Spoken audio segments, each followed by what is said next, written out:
Welcome back to my channel.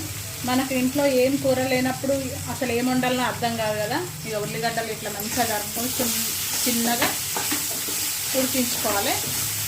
ఉడికిన తర్వాత ఇక పల్లీలు ఇందులో కచ్చపచ్చగా ఇక రోట్లో వేసుకుంటున్నా, దంచుకోవాలి.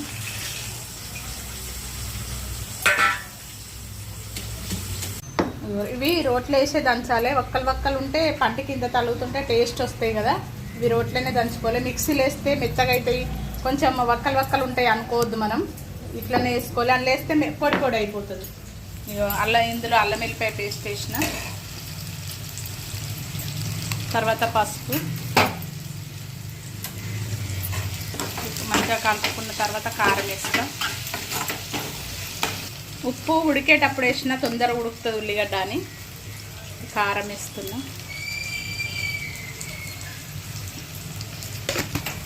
మంచిగా కలుపుకున్న తర్వాత కొన్ని వాటర్ పోయాలి. వాటర్ పోస్తున్నా. ఎండాకాలం కదా, ఉల్లిగడ్డ కూడా చల్వ, మళ్ళీ తక్కువ రేటు ఉన్నాయి. ఇప్పుడు మనం వండుకున్నంత ఇబ్బంది ఏముండదు. ఈ కర్రీతోని టేస్ట్ ఉంటుంది, బాగుంటుంది. మనకు కర్రీ లేనప్పుడు బాగా ఉపయోగపడుతుంది ఇట్లాంటి కర్రీస్. మీరు కూడా ట్రై చేయండి. వండిన తర్వాత ఎంత టేస్ట్ ఉంటుందో.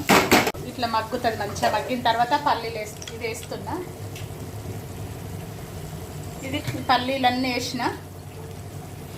వేసిన తర్వాత కొంచెం మగ్గిన తర్వాత దించే ముందు మసాలా కొత్తిమీర వేస్తా.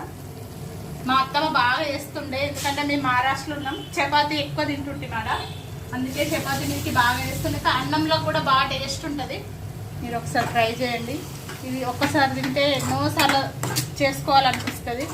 కర్రీ లేనప్పుడు ఉపయోగపడుతుంది కదా ఇట్లాంటి వాటి. గరం మసాలా అన్నీ ఉంటాయి ఇట్లా మసాలాలు. ధనియాల పొడి కాదు అది. కొత్తిమీర అయిపోయింది. ఇక ఫైనల్ టచ్ ఇది. బంద్ చేస్తున్నా గ్యాస్ని. మీరు తప్పకుండా ఒక్కసారి వండి నాకు టేస్ట్ చెప్పండి ఎట్లుంటుందో.